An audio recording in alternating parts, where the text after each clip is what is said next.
هو احنا ممكن امتى ننزل الستار على مسرحية إمام عاشور؟ امتى؟ المسرحية اللي كل الناس لسه بتتفرج عليها والإقبال عليها شديد. تفتكر زمان كان في مسرحيات عادل إمام وفؤاد المهندس وسمير غانم، كان المسرحية بتقعد بالشهور، ساعات بتقعد بالسنين، الشباك الإيراد مفتوح والناس بتقبل، فالمسرحية شغالة، وده دليل على إن الناس يعني حابة من خلال إنها تتسلى، ومن خلال إن هي تتبسط، ومن خلال الفضول اللي موجود عند كل واحد. فإمتى تنزل الستارة؟ أعتقد إن أي مسرحية لها فصول، وفصول مسرحية إمام عاشور بدأت في الزمالك. الفصل الأول كان في صور، أفتكر كان مع وليد سليمان، الكابتن وليد سليمان. الفصل الثاني كان في الغنوة التاريخية اللي جوه الأوضة. هو يظهر إن هو بيحب يألف يعني، حتى بعد كده مسألة التأليف مشيت معاه كتير، والقصة الشهيرة مع الأغنية اللي قلبت الدنيا وقتها وكانت رايحة لجماهير النادي الأهلي ورموزه. ثم الفصل الأخير اللي كان واقف جنب المستشار مرتضى منصور رئيس النادي في ذلك الوقت، وبكى وقال له ان انا لازم اخد فرصتي، اتمنى اخد فرصتي، ولو رجعت هرجع للزمالك، والقصه اللي حضراتكم كلكم عارفينها. وسافر اسرع فشل لتجربه الاحتراف، اظن 3 اشهر، رجع من الدنمارك. ايه اللي حصل محدش عارف. المهم يعني قال ان هو الزمالك كان هيرجع له، لكن طبعا الزمالك يعني كانت ظروفه لا تسمح. وطبعا بالتاكيد كان في يعني مشاورات مع النادي الاهلي، والنادي الاهلي طبعا اكبر نادي في البلد، واي حد يتشرف انه يلعب فيه. فكان امام عاشور كولر وافق ان هو يجي، فالناس اتعاقدت معاه واحتراف. فرصه عمره جت، بدات الفصول المسرحيه تبدا في النادي الاهلي، بدات الاضواء تسلط عليه، بدا مشيته تتغير، تسليته تتغير.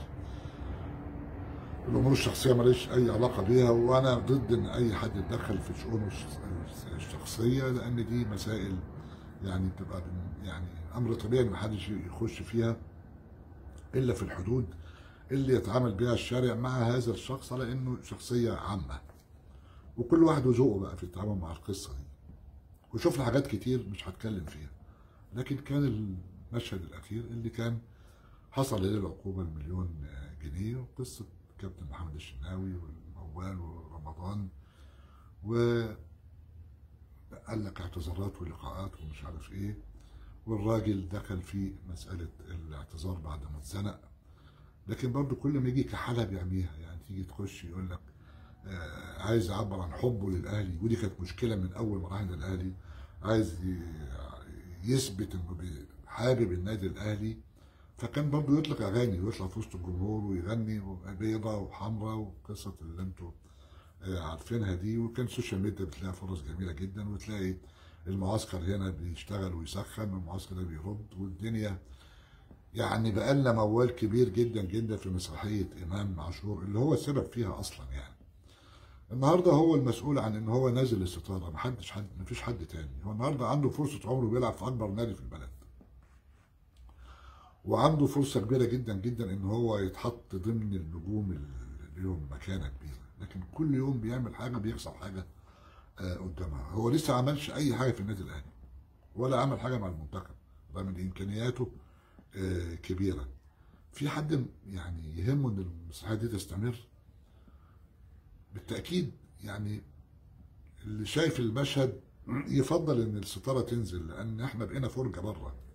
الشارع الرياضي المصري كل يوم يطلع لك فيه حاجه، الناس تتفرج عليه وتبصمص شفايفها وتقول لك سبحان الله، هي دي الكوره اللي في مصر؟ دول اللي عملوا الكوره، دول اللي علمونا. وبنخش في قصص ملهاش اي معنى. فالسيد امام عاشور هو المسؤول. هو دلوقتي يعني خد عقابه، يقعد بقى يلم الدور والامور اوتوماتيك هتهدى. لكن يعني كل شويه عشان تعبر عن موقف تغلط، وبعدين تيجي ايه تعمل ايه، تخلص في حته تانية يطلع لك فسفوسه، تحل دي تطلع لك دي. طالما يعني لا تحسن الكلام ما تتكلمش، السكوت حلو يعني، ما فيهاش اي مشكله يعني. تهدي الجو، بلاش المظاهر والحاجات والشوهات اللي بتحصل دي، مش هتزود اطلاقا يعني. اكبر نجوم مصر واشهرهم كانوا بيظهروا قليل وبيتكلموا قليل. وشوف رئيس النادي الاهلي نفسه كابتن محمود الخطيب ما بيتكلمش خالص، وفي نفس الوقت بيشتغل بس. بص رئيس النادي اللي عندك هتلاقي الدنيا، وطبعا انت لو قعدت 100 سنه مش هتحصل حاجه في محمود الخطيب مثلا يعني. فالواحد ياخد من اللي قدام والحاجه الحلوه ويتعلم منها. ليه؟ عشان الستاره تنزل. تنزل ليه؟ عشان ما يبقاش المشهد سيء، ويبقى فيه الماده الخام للعكننه على الكل. عارف ان في طبعا شويه سوشيال هنا وشويه صفحات هنا، وفي ناس هتغذي هنا وهتغذي هنا، لكن كل ده لما تقطع عنده الميه والنور الامور بتهدى وتستقر الحاله. لكن طول ما بتديها ميه وبتديها بقى جاز بتولع. الستاره في ايدك انت يا امان.